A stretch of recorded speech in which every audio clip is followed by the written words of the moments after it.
Olá, pessoal. Conversando com Mentes Brilhantes, hoje está com Carlos Sarmiento, que é CEO da Oracle América Latina. Carlos, muito obrigada pela sua simpatia, abertura, vontade de ajudar, vontade de participar desse projeto. Isso é único, é importante. Muito obrigada pela sua gentileza. Conta um pouquinho de você, como é que você chegou nessa posição, da sua história Sim. profissional para a gente te conhecer. Lu, antes que nada, muito obrigado pelo convite. Para mim é super importante participar neste espaço de você. É, Peço desculpa pelo meu português, caso você não entenda alguma coisa, por Eu favor, me entendo fala, tudo, eu tá? entendo tudo. Não, a minha história é uma história que está muito marcada na empresa que eu trabalho. Antes de entrar aí, eu sou engenheiro de sistemas, estudei em uma universidade pública aqui da Colômbia, Universidade Nacional. Depois fiz um MBA também na mesma universidade. E eu entrei na Oracle numa posição técnica. Eu era pré-venda, porém eu era especialista no banco de dados, nas tecnologias de business intelligence, etc. E este ano eu vou cumprir meu trimestre número 100. Então eu levo 25 anos trabalhando na empresa em múltiplas posições, desde engenheiro de pré-venda, eu fazia as apresentações para os principais produtos que a gente estava lançando, e depois toda uma carreira na parte gerencial, de liderazgo, em operações desde inside sales, operações de televenda, até operações de venda direta com parceiros. E no meu último rol, um trabalho de estratégia como COO para a América Latina. Legal. Tem a visão sistêmica, a visão da cadeia Exatamente, toda aí, produtiva da Oracle. exatamente isso. Legal. Carlos, você sabe que a gente vai falar sobre liderança, sobre inteligência emocional dentro desse ambiente, desse mundo Isso. corporativo, que tem as organizações, tem a sua cultura, os objetivos que precisam entregar, os seus valores, né, o seu produto, serviço. Uhum, Hoje em dia a gente fala até de propósito, né? As organizações entregam propósito também. Por outro lado, tem pessoas, uhum, e a ideia aqui é tentar entender como que a inteligência emocional pode contribuir para que a gente melhore o nosso comportamento e consiga criar um ambiente de bem-estar, né, uma gestão uhum, mais humana. Então, a primeira exatamente. pergunta que eu tenho para você é como é que é esse líder, como é que você desenvolveu isso ao longo da sua vida, a inteligência Uhum. emocional, né? E a gente fala de autoconhecimento, empatia, relações interpessoais. Como é que você desenvolveu tudo isso na sua vida e como você aplica? Claro, claro. Eu assim, não é algo que naturalmente você pensa nos inícios da carreira, né? Infelizmente, porque hoje eu sou um fã do inteligência emocional, as técnicas de liderança, que eu acho que são super importantes, seja você um gestor ou não, né? Então, possivelmente no início Isso da é minha carreira. importante, seja um gestor ou não, né? Exatamente. Então, no início da minha carreira, possivelmente não era algumas técnicas que eu pensava que eram tão importantes. Eu iniciei pensando que o mais importante era aqueles hard skills, sabe? Ou seja, conhecer do produto que você vende, o trabalho que você faz.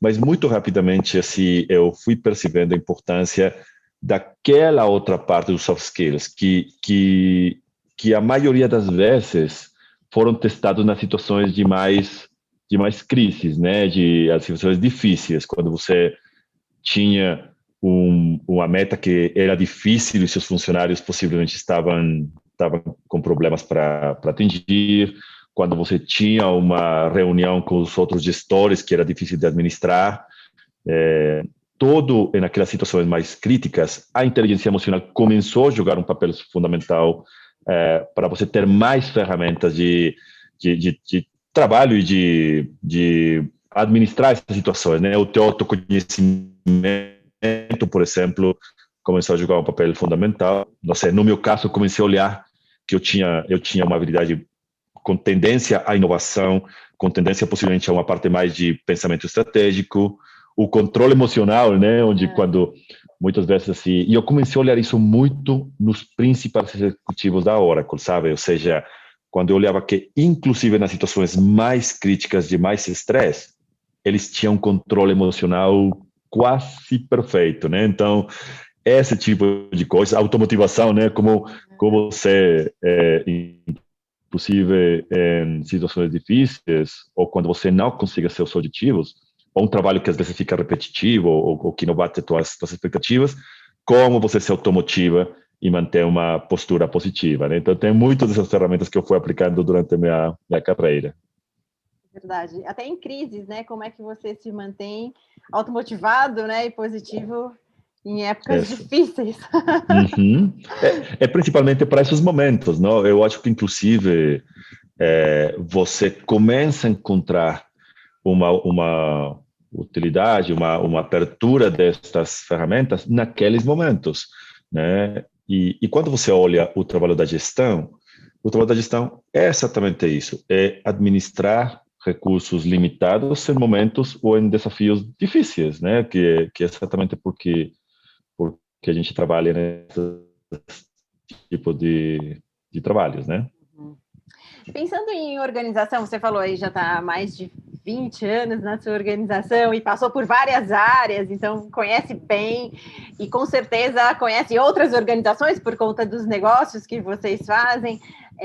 O que pode impedir dentro de uma organização para que as pessoas, na prática, usem dessas habilidades comportamentais, né? Sim. É a cultura, são esses objetivos muito Uhum. fortes, é competição, ainda mais você, que né, a Uhum. tua organização com certeza vive em transformação todos os dias. O que impede do pessoal que está na base sentir realmente que, eu digo porque às vezes não se cascateia, né, o que a liderança acredita, por que o pessoal que está aqui na base reclama tanto, que eles sofrem tanto, acreditando que o ambiente não é tão bom? Sim, usualmente tem muito a ver com os tipos de cultura dentro da empresa e os estilos de liderazgo nas empresas, né? Eu acho que usualmente as culturas mais orientadas à hierarquia, né? As culturas mais hierárquicas, muito orientadas possivelmente a parte interna e a processos muito estruturados, às vezes não geram a flexibilidade para as pessoas se posicionar, se expressar o que elas sentem, ou fecham as portas para a inovação. Então, uma das coisas que eu acho que é aquelas culturas que são muito hierárquicas ou muito fechadas, ou estilo de liderazgos, porque às vezes tem essas microculturas, sabe, que é estilo de liderazgo que não deixam ou não permitem ou não geram esta vontade das pessoas se manifestar de uma forma muito mais aberta. Por outro lado, eu acho que, além dessas ser algumas barreiras, poderíamos falar, eu acho que nada impede a utilização da tua inteligência emocional. Ou seja, eu acho que em todo momento, inclusive, eu acho que se algo impede, seria o ambiente calmo, que é onde você possivelmente não precisa tanto utilizar aquela mala de ferramentas, mas eu penso que nada impede você se autoconhecer cada vez mais, conhecer teu valor, ter inclusive eu estava escrevendo algum post disso na LinkedIn, aquele eu regulador, né? Porque você tem um eu que é natural, como você é, e aquele outra personalidade que te ajuda a regular, seja para ser mais agressivo se você é muito passivo, ou seja para você se autocontrolar se você é muito explosivo. Então, eu acho que sempre, em qualquer situação, você tem essa opção de utilizar a tua inteligência emocional para ter o bem e bem do teu time.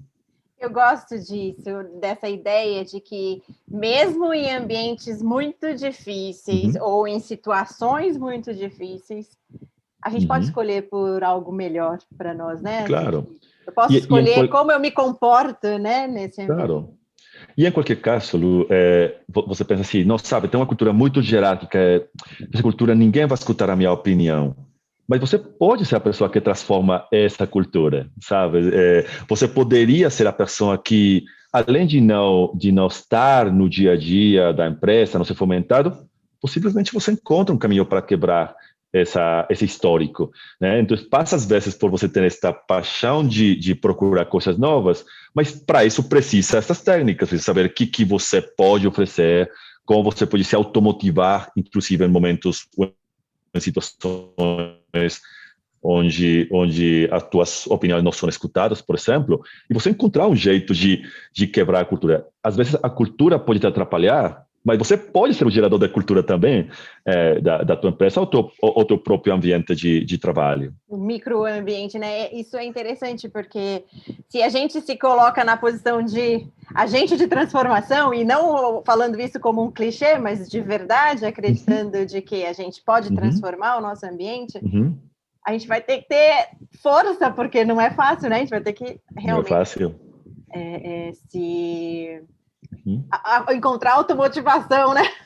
Continuar, claro. Porque é complicado. Agora, pensando em pessoas, você comentou, e o que você fala é verdade, no sentido de que a gente começa a nossa carreira sempre olhando muito para o lado técnico, e não é nem no começo, acho que é ao longo da vida, porque é dessa forma que a gente vai para as organizações, né? A gente entrega o nosso currículo, que mostra as nossas certificações, onde a gente estudou e as coisas que a gente fez, então essa parte técnica é extremamente importante, ela não deixa de ter valor, mas a gente às vezes acaba esquecendo o outro lado. E por que você acha que acontece isso? Por que as pessoas não observam? Eu estou falando no geral, mas claro que eu sei que tem pessoas que são mais atentas, mas por que no geral as pessoas não prestam atenção para esse lado mais humano, para o desenvolvimento da inteligência emocional? Sim.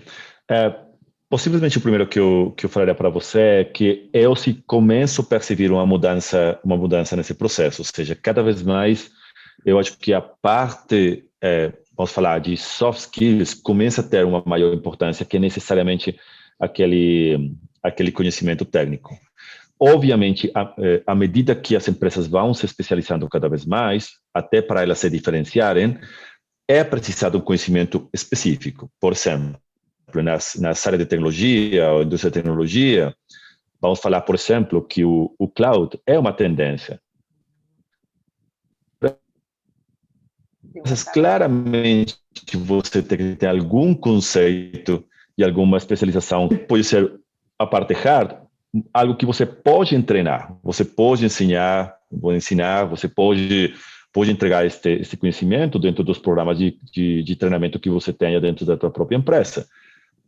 Agora, a parte soft, a criatividade, a inovação, a forma de resolução dos problemas é algo que é muito inerente às pessoas. Trabalho colaborativo, né? O trabalho colaborativo, porque assim, muitas vezes, aunque isso pode ser treinado, tem pessoas que são mais individuais, pessoas que são mais colaborativas, até para a sua própria formação da infância, de quando foi jovem, etc. São coisas que são menos possíveis de serem treinadas. Então, cada vez mais, eu acho que os gestores começam a entender isso. Eu te dou um exemplo, né?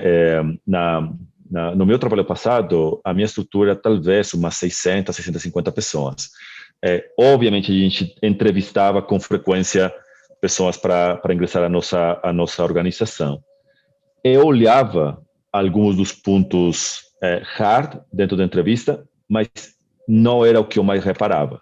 O que eu mais prestava atenção era como a pessoa, o candidato, ele se enfrentou a problemas reais de seu passado. Então, as perguntas que eu tentava fazer era muito na relação a forma como a pessoa tinha enfrentado uma ou outro desafio, e aí você olha o eu original das pessoas, que é a forma como elas vão se comportar no futuro. Você fala sobre transformação, né? Que você vive você não só de tecnologia, mas você percebe transformação das pessoas, prestando mais atenção nesse lado comportamental, nessa mudança. Você vê ao longo da sua carreira aí de mais de 20 anos também essa mudança no estilo de liderança, onde no passado talvez por N fatores, ou talvez até pelo ambiente, o momento histórico da época, né? Pessoas mais assertivas e agora líderes mais próximos, Uhum. mais humanos? Sim, eu vejo essa tendência em termos gerais, que eu acho que algumas empresas podem começar a entrar nisso dentro de um contexto mais de moda, né? Até porque todo mundo fala de propósito, tipo de coisas, mas a maioria começa a olhar um benefício pelo fato de você ter os teus funcionários mais engajados, por exemplo, né? Começar a olhar um benefício pelo fato de eles terem a oportunidade de propor coisas novas, ver um benefício pelo fato de eles entender o propósito da empresa e transmitir no dia a dia com os clientes. Então, cada vez mais eu percebo uma tendência com isso. É uma viagem, né? Eu não percebo que estamos já a um nível alto com isso. A gente ainda olha muitas empresas tradicionais, muitas situações totalmente fora do que seria um padrão positivo. Mas já começamos a perceber muitos executivos que começam a olhar isso. Também vem muito pela mudança generacional nas liderazgos, né? Hoje os millennials já estão em posições de liderança, eles têm uma forma diferente de administrar, de se relacionar, de se motivar, e começa a permear isso em novos estilos de liderança que a gente não veia no passado. Verdade, é verdade. Como é que a gente faz para fazer gestão de conflitos? Como é que a gente faz para fazer essa gestão de expectativas de uma forma mais humana? Sim, possivelmente primeiro entendendo que seja qual seja o negócio que a gente trabalhe, é um negócio de pessoas. Ou seja, até hoje, no século que a gente está, segue sendo um negócio de pessoas para pessoas. Porém, os conflitos vão acontecer. Ou seja, as pessoas têm relacionamento comercial, pessoal, e vão acontecer algumas situações críticas de conflito. Então, acho que o primeiro é você reconhecer que o conflito não é uma coisa ruim, não é necessariamente uma coisa que você teria que evitar, você tem que administrar, tem que dar abertura, administrar da forma correta e dar uma resolução. Então, eu acho que o primeiro é uma abertura, entender isso, fomentar a comunicação e a exposição dos conflitos. Segundo, criar políticas claras dentro da empresa, que sejam claras, né, e o nível de flexibilidade adequado segundo a cultura da tua empresa. E terceiro, entender que cada caso é uma situação específica, sabe? Ou seja, cada situação, cada cenário que acontece tem que ver com condições da pessoa. Muitas vezes os conflitos de interesse passam por situações que uma pessoa particular está vivendo como pessoa, sabe? Ou seja, está com alguma coisa com ela. Se você entende o ambiente daquela pessoa, entende as razões por as quais isso aconteceu, é muito provável que você resolva aquele conflito de uma forma muito mais humana. Observando, né? Tentando colocar o sapato do outro, né? Para ver o que ele está sentindo. Porque as percepções são diferentes, né, Carlos? A gente analisa problemas de forma diferente e sente diferente, né? Exatamente, é isso. Como é que a gente faz o pessoal trabalhar de forma colaborativa? Você aí que provavelmente isso deve ser algo constante, né? Algo real, não constante, mas real, né? Na tua organização, pelo estilo de organização, né? Como é que a gente faz para fazer o pessoal trabalhar junto? E assim, não é tão evidente, sabe? Ou seja, é óbvio que a gente sempre fala assim, sabe? Eu gostaria de um time integrado, todo mundo trabalhar com o mesmo com conexão, mas não é tão evidente. Eu acho que criar um time integrado que se desenvolva como time é um processo que exige muita liderança, muito engajamento do quem lidera e dos que estão dentro do time. Mas eu acho que o primeiro é você ter um sonho comum, sabe? Ou seja, eu acho que a primeira... Se eu começasse com uma primeira ação em torno a isso que você perguntou, eu começaria com a construção de um sonho que eu conseguisse vender e atrair as pessoas, sabe? Ninguém gosta de trabalhar em algo que não seja aspiracional. Então, eu acho que o papel do líder começa por dibujar, por escrever aquele bom mundo que a gente poderia atingir se trabalha em conjunto. Eu acho que o segundo seria muito nessa combinação dos objetivos individuais, que sempre tem que ter, mas aqueles objetivos grupais e interconectados que você precisa. Muitas vezes as organizações que são de muito alto desempenho, às vezes esquecem e colocam objetivos netamente individuais, né? Então, essas pessoas conseguem atingir, mas não necessariamente apoiando um ao outro. Então, sempre pensar naqueles objetivos interconectados é fundamental. E, porém, você dar reconhecimentos quando o trabalho comum foi bem realizado, inclusive arriba dos reconhecimentos individuais. Aí você marca a tendência do que isso gera. E depois eu acho que passa muito no dia a dia da confiança.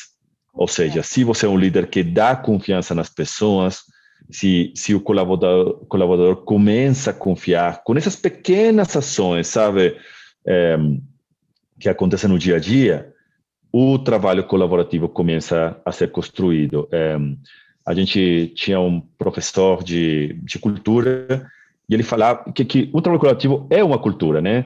E ele falava assim, que a mudança de cultura é como aquela, não sei em português, mas que é aquela lluvia fina, aquela que às vezes acontece bem cedo durante a manhã. Uma chuvinha fina, uma garoa. Chuvinha fina, sabe? Isso, que você, inclusive, nem percebe quando ela tá, mas depois de um tempo você está tudo molhado, sabe? Porque, então essa é um pouco o trabalho que você teria que desenvolver para um trabalho conjunto, quando aquela relação de confiança acontece, quando você confia na outra pessoa, começa esse processo, mas também isso quebra muito rápido. Então tem que tomar muito cuidado para que, ou seja, a confiança toma muito tempo. Os elos de confiança se quebram com muita facilidade, muita facilidade. Então, muito tempo e esforço para construir, muito cuidado para não destruir de um dia para outro.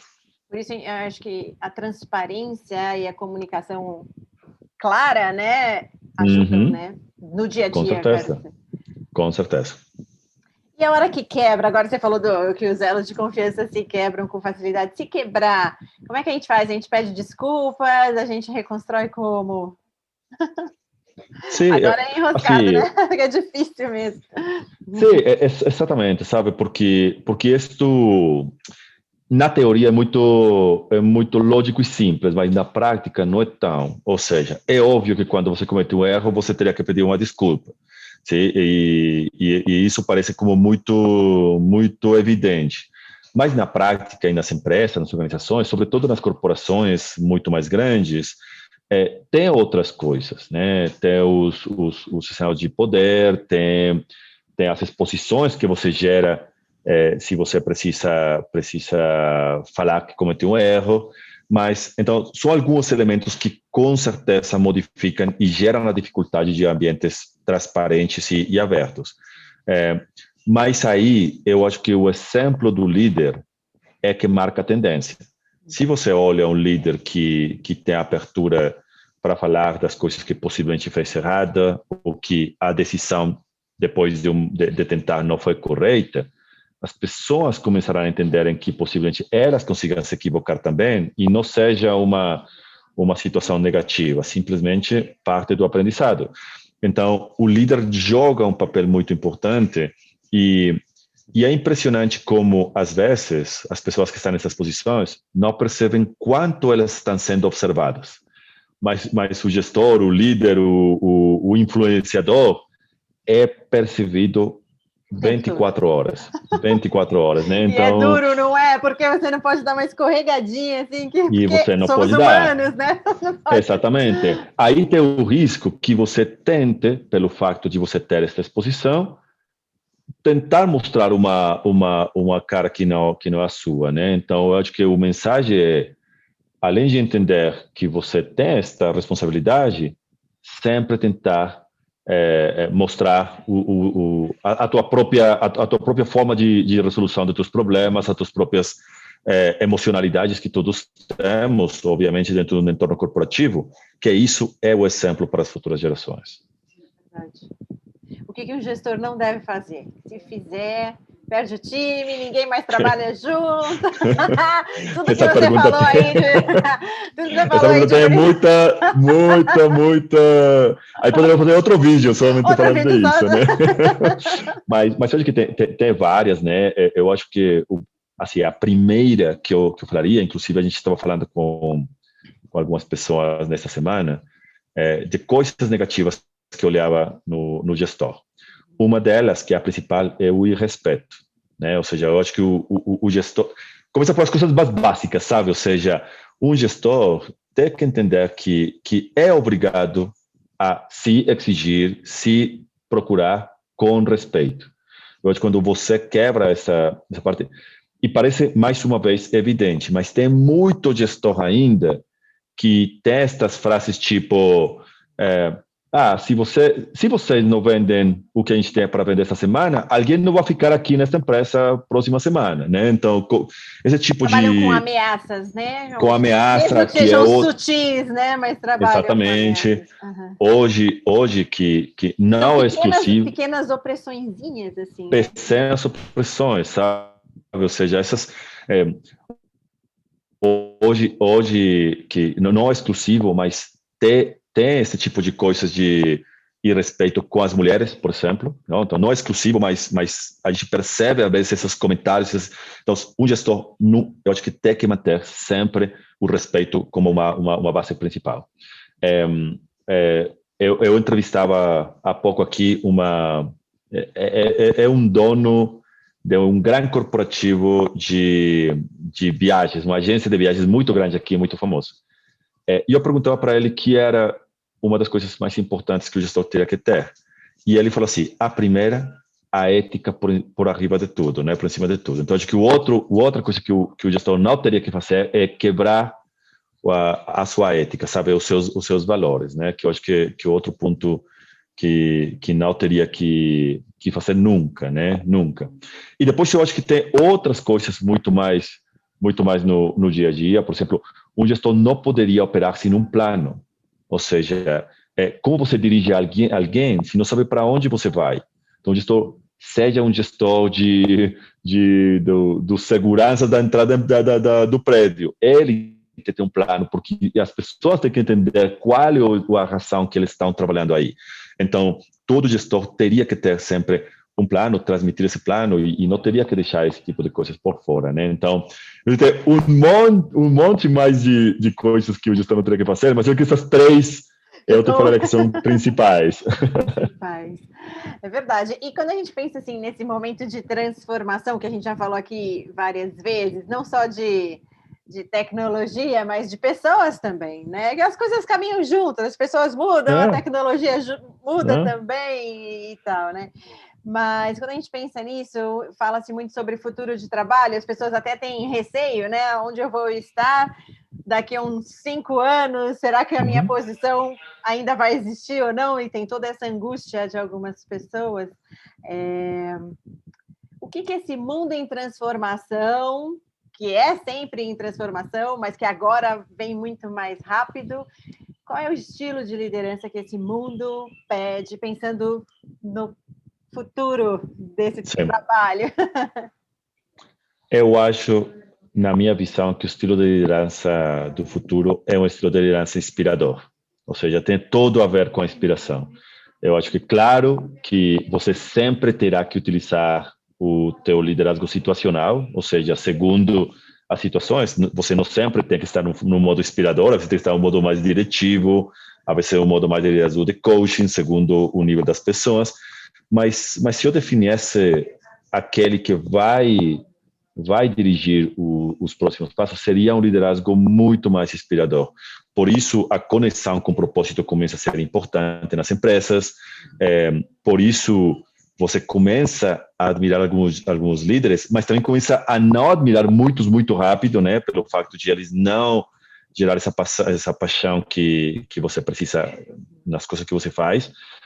Então, eu cada vez mais percebo a importância do líder que tem essa característica. Você poderia até não ser carismático, ou ser extrovertido, ou não ser extrovertido, mas se você quer liderar, você tem que inspirar. Não tem muita outra alternativa. Se você não tem essa intenção, tem outras coisas que o mundo dá para fazer, sabe? Se você não tem essa vontade, tem outros trabalhos e outras funções. Ou seja, a sua personalidade não importa tanto. Você pode ser extrovertido ou não, a sua personalidade não faz diferença, mas como você age dentro desse ambiente, inspirando pessoas, né, e motivando pessoas. Exatamente. Você olha, por exemplo, tem muitos casos, mas não sei, o Steve Jobs não parecia ser uma pessoa muito amistosa, nem muito necessariamente extrovertida, mas era um inspirador. Então, não tem que ser necessariamente aquela pessoa bonzinha ou aquela pessoa muito agradável. Sim? A inspiração passa por muitos aspectos e muitas vezes tem a ver com a capacidade de você sonhar e levar as pessoas àquele lugar, inclusive prévio a eles estar aí, né? Ou seja, com o exemplo que eu te falei agora, é uma pessoa que inclusive antes de ele gerar aqueles produtos maravilhosos, muitas pessoas acreditavam que a gente iria estar naquele lugar. Ele poderia fazer de uma forma, não sei, forte, leve, motivacional, não, ou seja, no tipo de expressão, mas de um jeito ou outro, ele construiu um sonho que as pessoas acreditavam.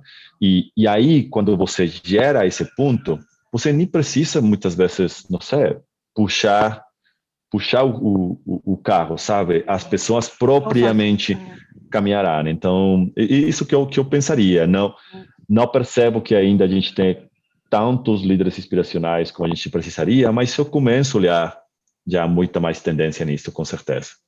Posso traduzir? Vou tentar aqui traduzir o que você falou e você disse eu entendi certo. Posso traduzir que quando a gente consegue colocar no ambiente que a gente está o nosso propósito, inspirando pessoas, elas acabam nos seguindo. E você até comentou, olha, talvez existam até líderes que não sejam tão legais assim, mas acabam sendo seguidos também por conta de como ele se coloca. Mas puxando o gancho para o projeto, ok, isso é verdade, mas muito melhor se a gente conseguir fazer isso de uma forma positiva, né? Assim, inspirando claro. Com um comportamento legal, né? Com certeza. E assim, ou seja, eu acho que também às vezes as pessoas, na minha percepção, confundem um pouco um ambiente positivo com um ambiente muito, vou falar assim, entre aspas, peace and love, né? Ou seja, não precisa necessariamente um ambiente onde todo mundo está sorrindo todos os dias. Inclusive, se você, não sei... Você não precisa ser amigo de todo mundo, né? Não precisa um ambiente que seja necessariamente onde tudo... Até porque os ambientes nem são tão sinceros necessariamente. Quando você olha pessoas de alta performance, líderes de alta performance, eles usualmente estão tentando pegar das pessoas o máximo delas, ou seja, pegar o best version, a melhor versão delas. Às vezes, não sei, você encontra um ambiente muito bom, positivo, quando você está exigido. Não tem um ambiente onde, não sei, tem papos motivacionais todas as sextas, mas você pode estar, inclusive, mais motivado se você está em um ambiente onde trabalha com pessoas que são quanto esforçadas, quanto inteligentes quanto você, e estão procurando o máximo delas. Aí você entra naquela maratona querendo correr na mesma velocidade, ou inclusive mais. Então, o ambiente positivo é um ambiente onde você consegue se desenvolver a tua máxima capacidade. O entorno é respeitoso e você encontra um sonho que desenvolve você e o projeto de uma forma que você nunca pensou. Então, aí as coisas conectam. E às vezes, se você pensa, os líderes que você... Uma pessoa que trabalha comigo falou uma coisa para mim, dos teus professores da escola, qual você se lembra mais? Daquele que te exigiu ou aquele que não fazia nada na aula, né?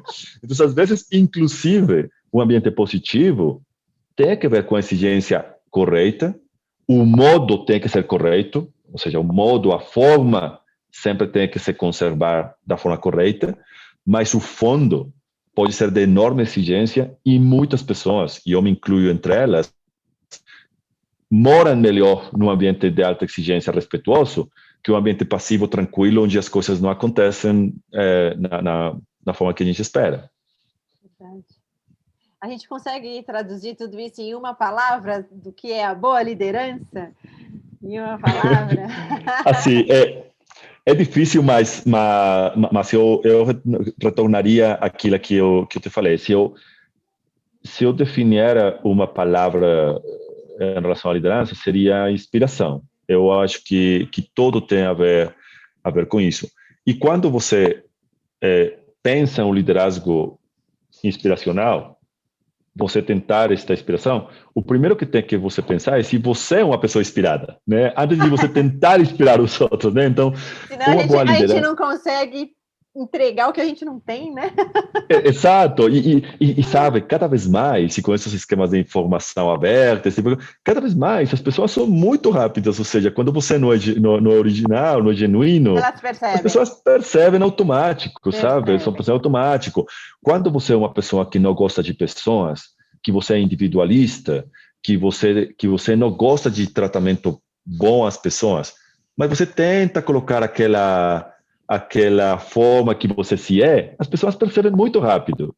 Muito rápido. Então, melhor você trabalhar genuinamente nas coisas que você tem que melhorar para ser um gestor de pessoas propriamente, que você tentar mostrar uma cara que não é sua, né? Então, a gente gasta muita energia quando a gente tem duas caras, né?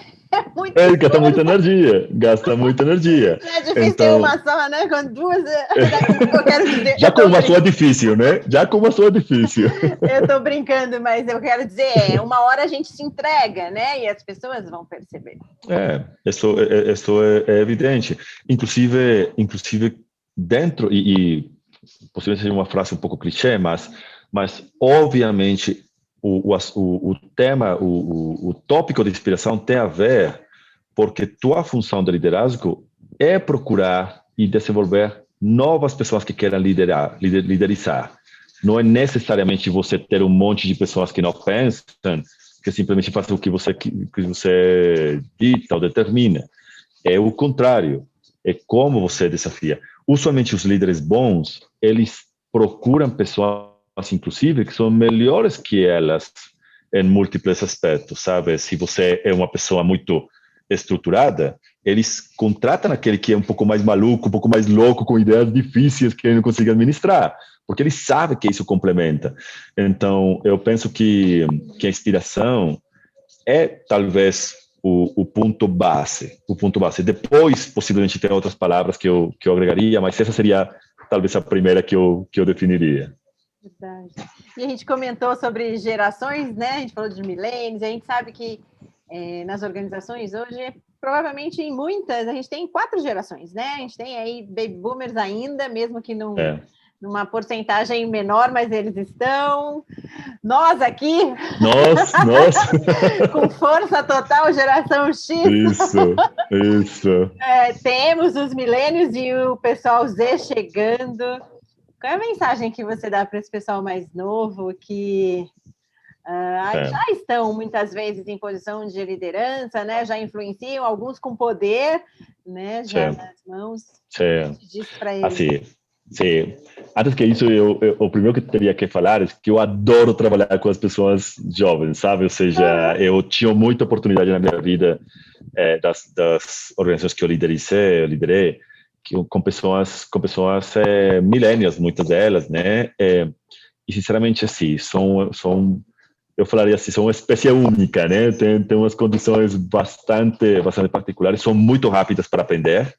Né? Então, eu acho que a primeira mensagem é entender que são muito rápidas para entender. Rápidos, né? O mensagem para elas, para responder a tua pergunta, inclusive eu escrevi sobre esse assunto outro dia. Eu penso que as pessoas dessas novas gerações são claramente cognitivamente mais inteligentes que as gerações anteriores. O que eu quero falar? Pelo facto das estimulações, eu penso, né? Eu não sou doutor, né? Mas eu acho que elas compreendem muito mais rápido e estão muito mais expostas a tantos sinais que elas têm uma capacidade de aprendizado, eu perceberia, em promédio, obviamente sempre tem exceções, em promédio, muito mais rápido. São cognitivamente mais inteligentes que eu acho que qualquer outra geração, por enquanto. Porém, eu acho que não são tão inteligentes emocionalmente. Então, o meu primeiro mensagem para essas gerações é que a inteligência emocional vai ser a ferramenta diferencial para elas. Para te dar alguns exemplos, né, eu liderizava uma operação de vendas de muitos millennials, né, e aconteciam algumas coisas como a seguinte, né, às vezes aquela pessoa daquela geração estava com um trabalho de vendas e em alguma semana aquela pessoa bateu a meta super bem, né, aí o gestor falava para ela, não sei, vou dar um nome qualquer, João, cara, parabéns, você foi o melhor da semana, se foi o vendedor da semana, sabe, o melhor do melhor. Aí ele gerava uma emoção, sabe, assim que ele já que estava perfeito, sabe, era quase o deus das vendas, né? Na próxima semana, por alguma situação, ele, por razão A ou B, ele não conseguiu vender o que ele precisava. Aí o gestor falava, João, o que aconteceu? Você falou que vai fechar X e você não fechou. Eu acho que você tem alguma coisa para revisar. Eu acho que o assunto não foi bem essa semana. Aí ele ia totalmente para um assunto emocional negativo. Falava, a oscilação emocional é muito grande. A oscilação é muito grande. Nos extremos. Fica muito nos extremos. Esse tipo de oscilações no ambiente laboral são muito perigosos, porque você poderia tomar decisões ou você poderia ter uma resistência e uma resiliência muito menor aos desafios naturais que as empresas trazem, né? Então eu acho que sim, o meu primeiro mensagem para as novas gerações é que se tem um fator diferencial, é tua habilidade de desenvolver a tua inteligência emocional. É isso que vai começar a ter uma condição diferente aqueles que desenvolvem que aqueles que não desenvolvem. Então, isso que eu já que esse é o primeiro. O segundo mensagem é que as pessoas falam muito que os jovens não ficam muito dentro de uma empresa, né? Eles têm sempre que ir de uma para outra, são um pouco confiáveis, porque eles sempre estão criando outras experiências, eles não ficam. Eu não acredito nisso. Eu acho que os jovens, o que eles não ficam é no mesmo desafio. Ou seja, eles são movidos por propósito. Porém, eles têm que sim ter desafios e propósitos que eles acreditem. Que podem acontecer, e eles precisam de experiências novas, né? Essas experiências claramente podem acontecer em empresas diferentes, em empregos diferentes, mas também podem acontecer dentro da tua mesma empresa, né? Então talvez o outro mensagem para os jovens... Agora, que desafio para a organização entregar novas experiências no tempo novas experiências, mas esse é o desafio. Eu acho, a empresa internamente falando, não falando dos clientes, mas internamente não tem outra coisa que fazer que dar as opções, a pista, as experiências para as pessoas se desenvolverem melhor. Nessas novas gerações, é isso que elas esperam desde a minha perspectiva. Então, eu trabalho com millennials que eles estão dentro da nossa organização, mas eles já viveram várias experiências, inclusive foram a diferentes países, viveram diferentes liderazgos, eles tiveram a oportunidade de liderizar times, inclusive, em etapas tempranas da idade deles, dentro da mesma empresa. E se ele acredita naquele propósito, você terá a pessoa mais fiel do mundo naqueles millennials que a gente pensa que não são tão estáveis assim. Então, acho que o outro mensagem para os millennials e para os gestores é que estas gerações são fiéis, sim. Elas são fiéis, não sei a palavra. Eles se acreditam e eles se ficam com você, com tua empresa, com tua organização, se você logra entender que o propósito delas é importante, que a experiência nova para elas é fundamental e que você inspira elas de uma forma que elas acreditam, e aí elas vão com você como um soldado espartano, sabe? Então... É verdade. É porque elas se envolvem tanto, tem a questão da paixão também, né? Se envolvem tanto que vão para a guerra junto, né? Exatamente, com certeza. E ainda vão te defender, né? Falando, não, esse é o meu líder. É verdade. Exato. E outra coisa que simplesmente para fechar essa pergunta que eu te falaria, Lu, é assim, às vezes a gente pensa que essas novas gerações têm muito a aprender, né? E a minha experiência, e é verdade, tem muito a aprender, mas a minha experiência também me entregou que elas têm muito a ensinar. Sim? Então, uma mensagem para as gerações e para os gestores também é assim: escuta a essas pessoas. É muito provável que tudo isso que você acha que você sabe muito, Não seja não nada. sabe tanto assim quando você escuta elas. E para aquelas millennials, aquelas centennials, sabe? Não espere simplesmente escutar. Você é um transformador do mundo. Você tem na tua mão muitas das transformações. Às vezes são as revoluções das pequenas coisas. Essas pequenas coisas que mudam o mundo estão na mão das pessoas que falam, que acreditam, que inovam, e as novas gerações têm uma missão para isso, e não é derrogável, sabe? É uma missão para ser feita. Você sabe que você fala que você gosta de pessoas, que gosta de millennials? Quando eu vi você no LinkedIn com aquela foto maravilhosa, cheia de gente junto, falei, eu preciso falar com essa pessoa. Eu preciso dele no meu projeto, não posso deixar ele fora. Aquela foto é maravilhosa. Não, eu gostei muito. Essa foto vou te falar um pouco. Ela é maravilhosa. Tá na minha portada do LinkedIn, porque foi num kickoff interno que a gente fez, onde a gente convidou para as premiações dos top performers, né, que foram as pessoas que depois do ano bateram a cota, ou fizeram os maiores resultados, né? E a gente convidou de surpresa as famílias deles para entregar os prêmios. Então, foi um momento muito lindo, porque quando a gente foi falar, bom, vamos premiar, por exemplo, o melhor vendedor do Brasil, do mid-market. Deve ter sido uma choradeira só, né?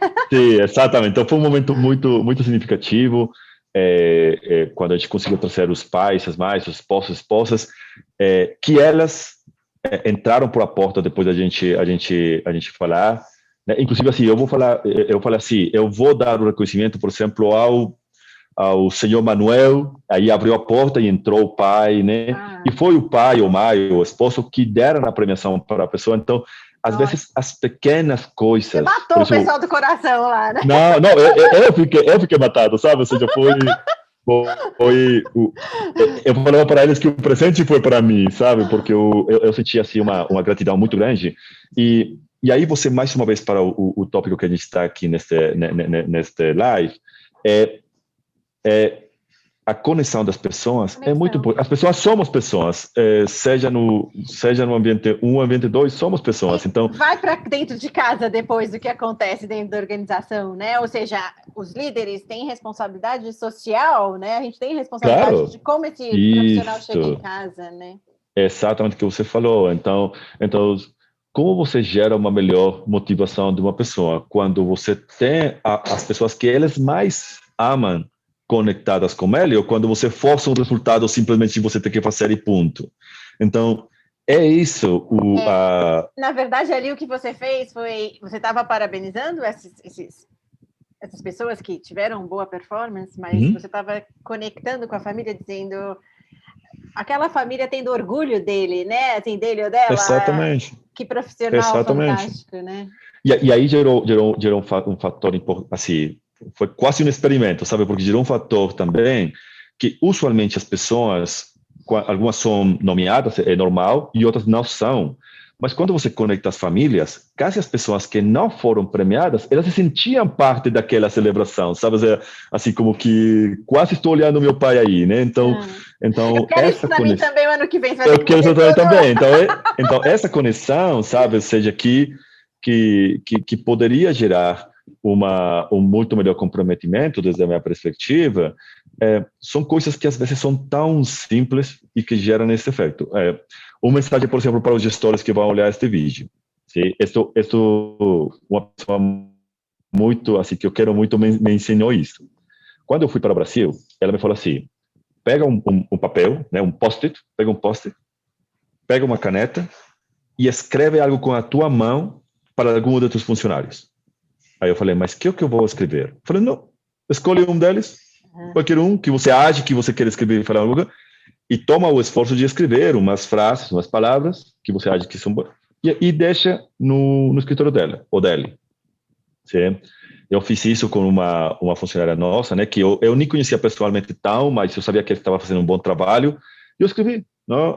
Natália, eu gostaria de agradecer muito a tua comprometimento conosco, eu vi que tuas campanhas de geração estão dando muito certo, muito obrigado, parabéns, continua assim. Sabe, o efeito que eu depois percebi dessa pequena ação, para mim foi um esforço básico, sabe?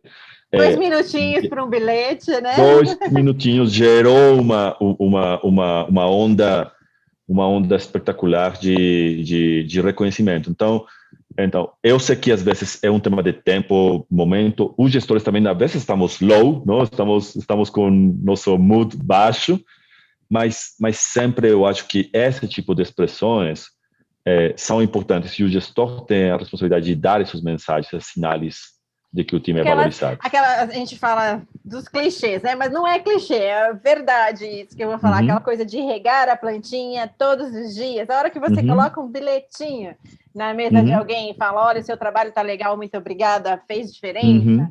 Você tá colocando adubinho ali na planta. Exatamente. E novamente, porque também eu gostaria de dar um toque de realidade com tudo isso.